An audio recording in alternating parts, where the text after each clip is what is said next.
There is a version of him the world never gets to see. Not the one in the rain, standing outside with a boombox raised above his head while the whole world fell in love with a gesture. Not the sardonic, razor-sharp wit on screen. Not the political firebrand on social media, unafraid and unapologetic. There is another version, quieter, heavier, shaped by something that happened long before the cameras found him. And the question that lingers, the one nobody really asks, is this: what does a boy carry when he loses the person who was supposed to explain the world to him? And what does that boy become when fame arrives before he's finished grieving? The answer is John Cusack. But the answer is also far more complicated than the name. He grew up in Evanston, Illinois, a town pressed between Chicago's roar and Lake Michigan's gray, restless water. There is something about that lake. Something about the way it sits at the edge of everything, enormous and indifferent, beautiful in the way that cold things can be beautiful. John spent his childhood near it, running through a neighborhood that was large and Catholic and full of voices. His father, Richard Cusack, was an actor and filmmaker, a man of artistic conviction and political fire. The house on Ashland Avenue was never quiet. It was full of ideas, debates, creativity, siblings performing and arguing and dreaming.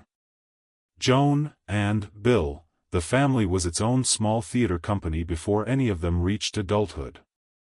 On the surface, it looked charmed. And in many ways, it was. But there is a difference between a house full of noise and a house full of peace. Richard Cusack was not simply a father. He was a force, opinionated, passionate, relentless in his beliefs, demanding in the way that brilliant and deeply committed men can be demanding. John absorbed it all.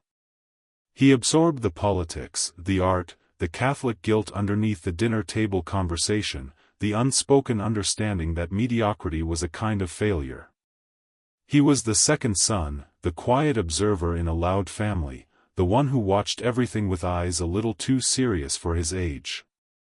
And the lake was always there, that steel-gray expanse of water at the edge of the neighborhood, the one place where the noise of the house fell away and something else took over. Silence.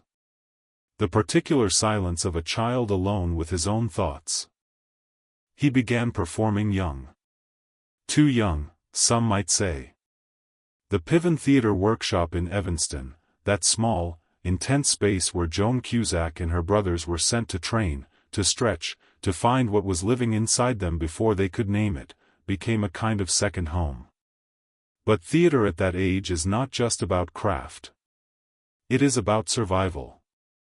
You learn, very early, that if you can make people feel something, they stay. They pay attention. They don't leave.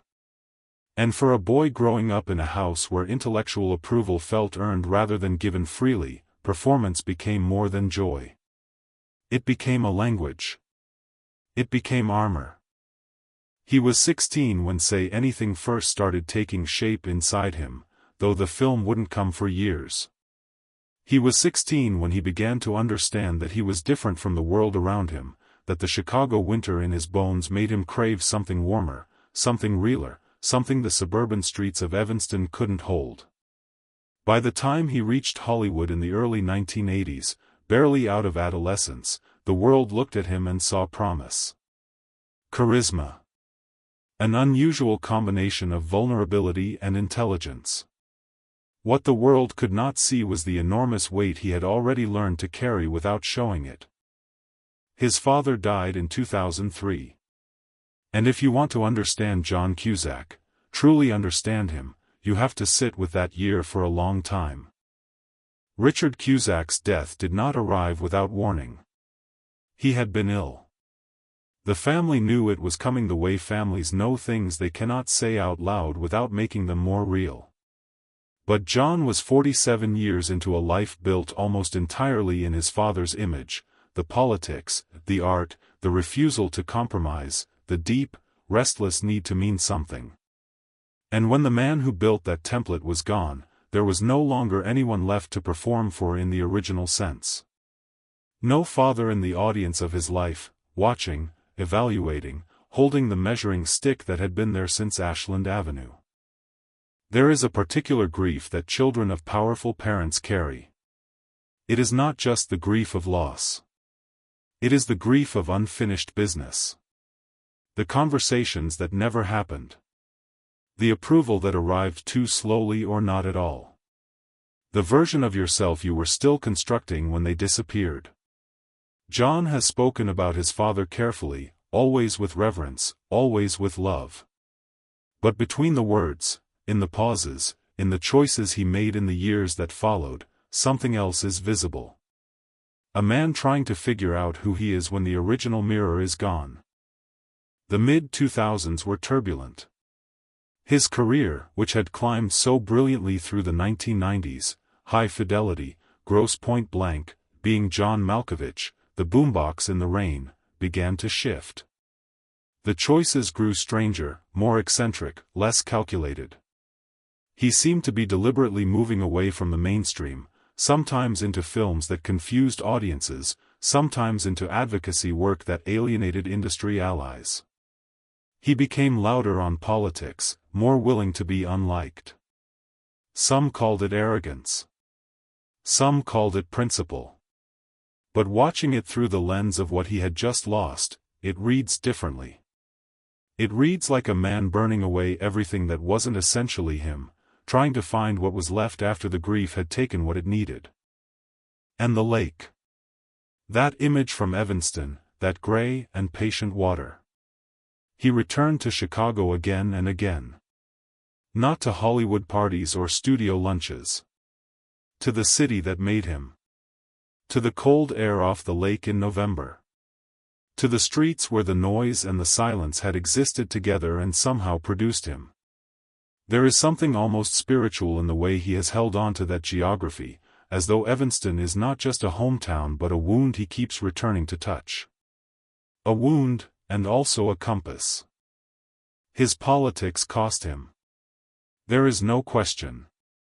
Hollywood is not a place that rewards sustained ideological conviction, especially when it comes without performance. He was not performatively political in the way the industry sometimes tolerates and celebrates. He was genuinely, stubbornly, sometimes abrasively committed, to anti-war positions, to privacy rights, to uncomfortable truths about American power. The roles dried up in certain circles. The invitations stopped. He was called difficult, polarizing, too much. And he kept going. Not because he didn't feel it, he clearly felt it, but because his father had taught him, perhaps too well, that there are things worth being uncomfortable for. The tragedy is not the career friction. The tragedy is the loneliness embedded in that kind of conviction. The loneliness of a person who keeps choosing the harder thing because softening feels like a betrayal of something they cannot quite name but cannot let go of either. He never married. He never had children. In interviews across decades, he has circled these facts with a kind of careful distance, acknowledging them without fully entering them. The relationships came and went. Rebecca Pidgeon. Neve Campbell, briefly. Others. But nothing that held. And you wonder, watching him from the outside, whether the man who was raised in a house full of performing siblings, where love and art and argument were indistinguishable from each other, ever quite learned the difference between intimacy and performance. Whether closeness felt safe or suffocating. Whether the lake, always the lake, was easier than any person who might eventually leave. Now think about what you carry.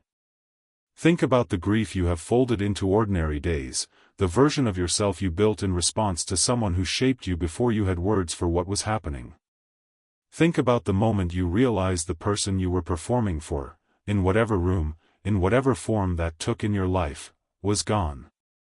And think about what you did with the silence that followed. That silence is where John Cusack has lived for a long time. Not visibly.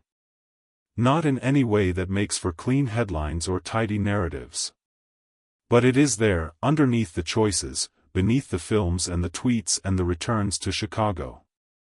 A boy standing at the edge of a gray lake, listening to the water move the way it always moves, patient and enormous and entirely unconcerned with whether you figure yourself out.